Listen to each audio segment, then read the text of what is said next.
Son las 9:36 de la mañana, continuamos en directo en Buenos Días Aragón. Desde hoy y hasta el próximo viernes, el sector editorial digital tiene una cita en Barbastro. En la capital del Somontano se celebra la 7ª edición del Congreso del Libro Electrónico. Allí se van a analizar las nuevas tendencias de un formato que está dejando de ser un simple soporte alternativo al papel, para convertirse así en un producto en sí mismo, y no solo para leer, también para escuchar. Los audiolibros, los podcasts, están impulsando un sector que, según los últimos estudios, ya aglutina entre el 10 y el 15% del mercado editorial a nivel mundial. De todo ello vamos a hablar aquí, todo ello lo analizamos ya con nuestros invitados. Está con nosotros la directora de la Biblioteca Pública de Zaragoza, Rosario Fraile, buenos días. Buenos días.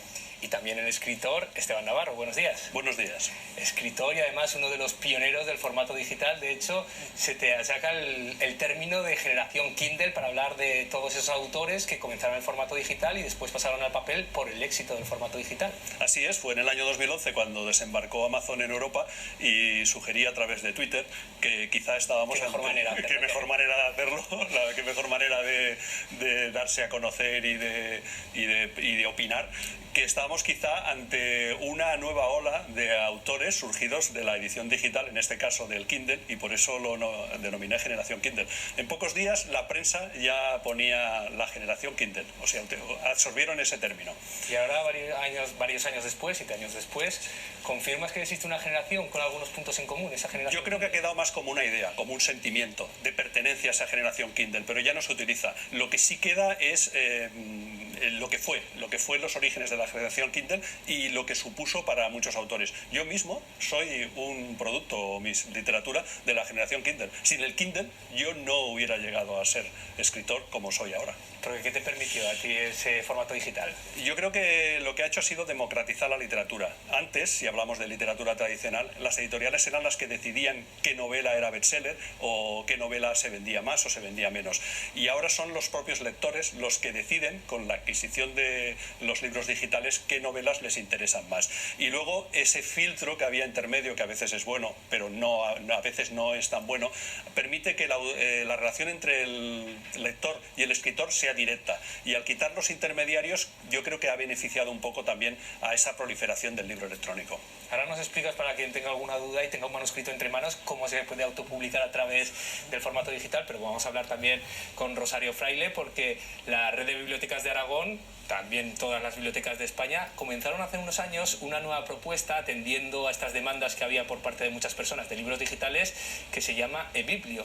Desde hace unos cuantos años ya se pueden prestar libros a través de internet en formato digital. Cuéntanos cómo surge esta iniciativa y también cómo ha llevado y cómo se ha desarrollado al cabo de los años.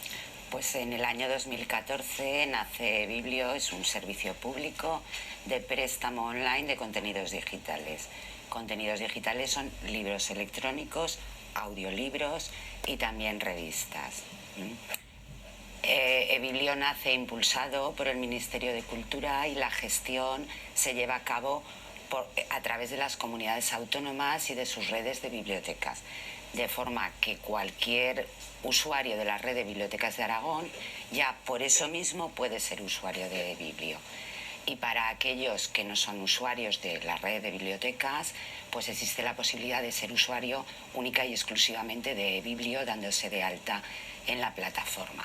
Entonces entramos a través de una página web o tenemos la aplicación de eBiblio. ¿Y qué podemos hacer? ¿Podemos acceder a todos los libros de la biblioteca, por ejemplo, de la Biblioteca Pública de Zaragoza, o hay un número limitado de libros, un número limitado de referencias? Podemos acceder a los libros que tenemos en formato electrónico, que no coinciden con la colección de papel. La colección de papel de la Red de Bibliotecas de Aragón es mucho más amplia, se ha ido consolidando a lo largo de años. La colección electrónica es más limitada, pero contamos con más de 2.500 títulos y unas 16.000 licencias. Quiere decir que entonces de cada libro hay un número también limitado de licencias. También hay que esperar, ¿no? Como en la biblioteca muchas veces cuando se reservan el último bestseller que haya salido, hablamos por ejemplo de Patria, de Fernanda Aramburu, cuando sale también hay un número limitado de referencias para reservarlo. Claro. Y el procedimiento es el mismo. Podemos reservar también en eBiblio aquellos materiales que están prestados. En el momento en que se devuelven, es decir, que ha expirado el plazo de préstamo, pues recibimos un correo que nos notifica que ya está disponible y podemos prestarlo. Bueno, estamos hablando del libro electrónico con motivo del congreso que se celebra en Barbastro durante los próximos días, así que vamos a conocer todos los detalles de esa cita con nuestro compañero Pedro Sanchid, que está con el director del congreso. Desde hoy, desde esta tarde en Barbastro, en Huesca, se celebra el 7º Congreso del Libro Electrónico. Allí se va a analizar el presente y el futuro del sector, pero nosotros nos adelantamos, vamos a conocer algunas de esas claves y para eso estamos con Javier Zelaya, el director académico de ese congreso. Javier, buenos días. Lo primero, me gustaría saber qué cuestiones principales se van a tratar en Barbastro estos días. Bueno, pues en esta 7ª edición el congreso gira alrededor de 3 ejes principales. En primer lugar, vamos a analizar el concepto de la voz en su máxima expresión, audiolibros, podcasts, altavoces inteligentes y de qué manera van a impactar al mundo del libro, ya sea los libros en papel, los libros electrónicos o los audiolibros. El segundo gran eje de este año es el perfil del lector. ¿Quién está al otro lado de las pantallas? ¿Qué lee, cómo lee, qué día a la semana, si termina o no el libro electrónico o el audiolibro hasta el final? Y el otro gran tema es la industria editorial española. Siempre ha sido muy exportadora en papel y vamos a analizar cómo podemos seguir siendo exportadores en formatos digitales, en libro electrónico, audiolibro, y este año nos vamos a Estados Unidos. En anteriores ediciones habíamos viajado a México y a Colombia, y el mercado hispano de Estados Unidos, después de México, con 120 millones de habitantes, es el segundo país del mundo donde más español se habla, con 57 millones de habitantes. Hablabas de uno de esos pilares del Congreso, la voz. ¿De qué estamos hablando? ¿Qué aplicaciones, qué posibilidades tiene la voz dentro de este ámbito? Bueno, pues el año pasado hablamos de audiolibros, bajo el concepto que escuchar audiolibros también es leer, porque nosotros en el Congreso pensamos que lo importante es que la gente lea independientemente del formato, ya sea papel, ya sea libro electrónico o audiolibro, y este año, tirando, por así decirlo, de esa reflexión del año pasado, extendemos el concepto de voz y nos la llevamos a todos estos nuevos altavoces inteligentes, asistentes virtuales, donde les preguntamos cosas, por ejemplo, el tiempo que puede hacer mañana jueves en Barbastro, ¿vale? ¿De qué manera va a impactar al mundo del libro, ¿no? ¿Cómo puedo yo preguntarle a un dispositivo de estos que me recomiende una novela, o cuál es la última novedad del último autor o del último premio de una gran editorial, ¿vale? Eso va a ser uno de los grandes ejes. También los podcasts, que como sabéis en los medios de comunicación estáis explotando este formato, de qué manera también está llegando al mundo del libro y cómo lo pueden utilizar para dar a conocer novedades, así como autores. Y por último, volvemos a analizar el tema de los audiolibros, porque en todos los mercados se está convirtiendo en el formato que más está creciendo, con un 20% de crecimiento anual todos los años en ventas de audiolibros en todos los mercados. Hacía referencia también a ese mercado del libro electrónico en español. ¿Qué nuevos mercados, qué retos tiene por delante, qué cifras deja ese sector? Bueno, la venta de libros electrónicos y audiolibros ya viene a representar entre el 10 y el 15% total de las ventas del sector, si agregamos todas las fuentes, ¿no? Y lo que estamos viendo, como decía al principio, así como la industria editorial ha sido muy exportadora en papel, tenemos que garantizar que en el siglo XXI lo seguimos siendo también en estos nuevos formatos, en los formatos digitales, ¿no? Entonces, partiendo, como decía, que México es el gran país de habla hispana con 120 millones, el segundo es Estados Unidos con 57, y al sector nos había costado mucho llegar en papel. Siempre hemos dicho que los libros en papel viajan muy mal, ¿no? Entonces tenemos ahora una gran oportunidad en formato digital, y de qué manera podemos vender libros en español en Estados Unidos en formato libro electrónico y en formato audiolibro, y para eso nos hemos traído 5 expertos de Estados Unidos que van a estar en Barbastro a partir del jueves y el viernes analizando este mercado y ayudando a las editoriales a entender cómo vender mejor en este mercado. Y otro de los pilares de ese congreso, por último ya, el usuario. ¿Podemos hablar de un perfil de usuario? ¿Ha cambiado ese usuario en los últimos años? Cada vez tenemos más lectores en pantallas. El año pasado realizamos por primera vez un ejercicio de intentar identificar, hacer un retrato robot de quién estaba al otro lado de la pantalla, quién lee en pantallas, por así decirlo. Y lo que estamos viendo es que el lector en pantalla es un excelente lector. El informe que vamos a publicar mañana jueves en Barbastro indica que los lectores en pantallas leen anualmente alrededor de 20 libros al año, mientras que los últimos datos de la Federación de Gremio de Editores de España indica que los lectores en papel leen solo 11. Por lo tanto, los lectores en pantallas son muy buenos lectores. Y también otro de los datos que me ha parecido muy interesante es que en relación al año pasado, personas de 25 a 35 años ha sido el segmento de la población que más ha crecido en lectura en pantallas. Leen en su móvil, es decir, que sí leen los millennials, pero leen a través de las pantallas.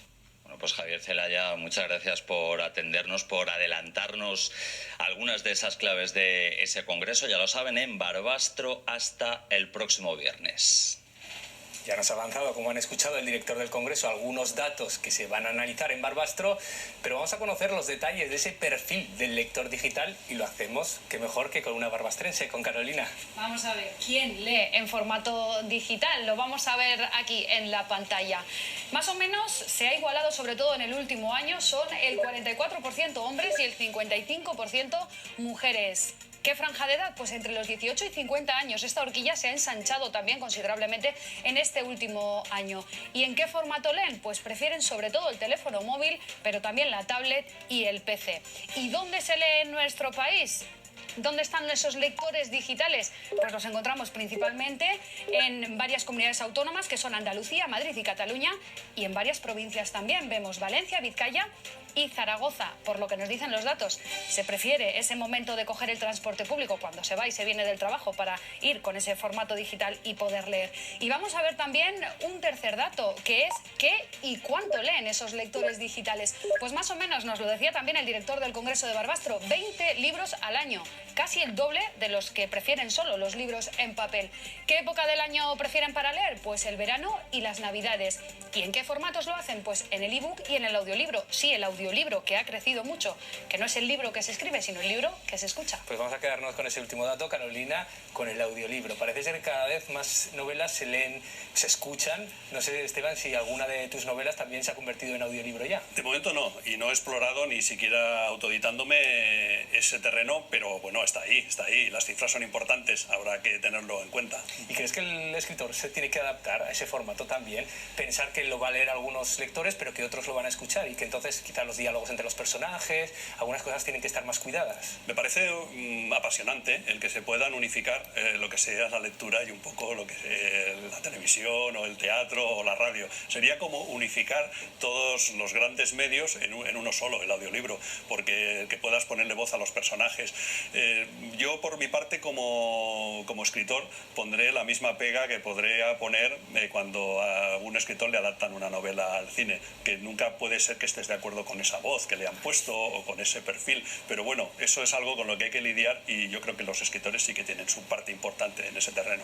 Donde sí ya hay audiolibros, ya lo comentabas antes, Sí. Rosario, es en las propuestas, ¿no?, que tenéis, en las referencias que tenéis por parte de la Red de Bibliotecas Públicas de Aragón.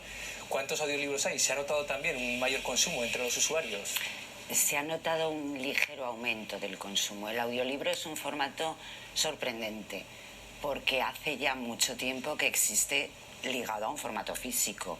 En la Red de Bibliotecas de Aragón tenemos audiolibros en formato CD-ROM que tienen un uso continuado, pero nunca han sido, digamos, la estrella, ¿verdad?, de la colección. Sobre todo para personas con algún tipo de discapacidad visual. Sí, quizá es porque se enfocaba el producto en ese sentido. Es decir, audiolibros, escucha el que por razones diversas no puede leer o no puede leer con comodidad.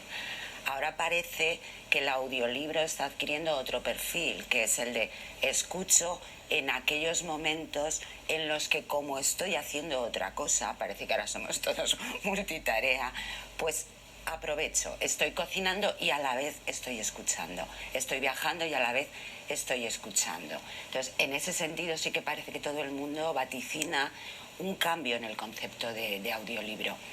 Decía Esteban, el que permite pues incluir un aspecto de representación, digamos, ¿no?, de teatralidad, esa lectura. Es cierto, pero tampoco podemos olvidar que la lectura durante mucho tiempo fue lectura en voz alta. Leía una persona y los demás escuchaban, tanto en los monasterios como en la vida civil. Cervantes dice, el que leyere o escuchare. Entonces, no es nada ajeno al mundo de la literatura, el formato audio. Y hablábamos de las referencias antes, pero ¿cómo ha ido variando en estos años que lleva en marcha de Biblio también las referencias que consumen los propios usuarios? ¿Cada vez se reservan más a través de este formato digital? ¿Ha variado en los últimos años? ¿Se ha notado también un aumento, sobre todo en estos 2 últimos años, cuando parece que más se habla del formato digital? Sí que ha habido un aumento. Desde que nace Biblio vemos que va creciendo de una manera que podríamos decir discreta, pero continuada. Ahora mismo se están realizando en torno a los 3.000 préstamos mensuales. Va aumentando también de una manera discreta y continuada pues el número de usuarios que, además de hacer uso de la red de bibliotecas públicas como espacios físicos y en formato papel, se deciden a leer a través de la plataforma de Biblio. Pues antes nos quedaba también una cuestión pendiente, Esteban.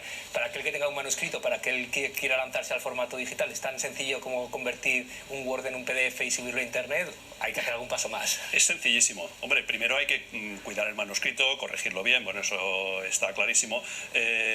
Comprar o diseñar una portada que sea atractiva y agradable, hacerle una buena revisión, sobre todo ortográfica, ortotipográfica, gramatical, pero el subirlo, yo utilizo la herramienta KDP, que es la de Amazon. Es tan sencillo que es imposible equivocarse. O sea, solo hay que poner los pasos, ya te lo va pidiendo. Subir el manuscrito, es un montón de formatos, se puede subir en PDF, en doc, en texto puro, lo que quieras. Subir la portada y luego lo que tiene, que es lo mejor que me parece, es que no hace falta que lo tengas que comprar para verlo, sino que ya puedes ver cómo queda en diferentes formatos. O sea, puedes verlo cómo queda en un Kindle, cómo queda en una tablet, cómo queda en un móvil. Verás cómo le llegará a cada uno de los lectores que lo tengan.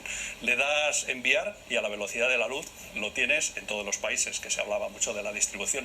Está en México, en Reino Unido, en Francia, en Alemania o donde sea. Que eso es lo que a mí más me fascina, que se distribuye a la velocidad de la luz. ¿Y este libro creéis que se puede convertir en un producto en sí mismo? Como decía yo antes, porque aparece el audiolibro, el podcast sí que es un producto ya en sí mismo, parece una nueva versión del audiolibro, mezclado con un guión de película, al final se convierte en un podcast. ¿Creéis que el libro digital puede convertirse en un formato digital, tener ciertas peculiaridades que no comparta con un libro en formato papel? Yo creo que ha sido un error que durante muchos años se ha tratado el libro electrónico como un electrodoméstico. De hecho, incluso me acuerdo que al principio, cuando ibas a una gran superficie a comprar, no estaba en la sección de librería, sino que estaba en la sección junto con las lavadoras, las aspiradoras.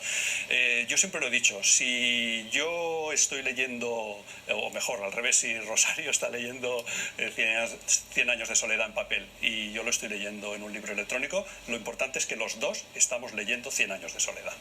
¿Podría convertirse esto, transformarse, aparte de que lógicamente sea bueno para el fomento de la lectura, podría convertirse en un formato propio, el formato digital?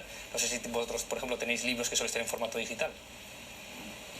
Yo creo que no, porque no hay mucha literatura que solo esté en formato digital.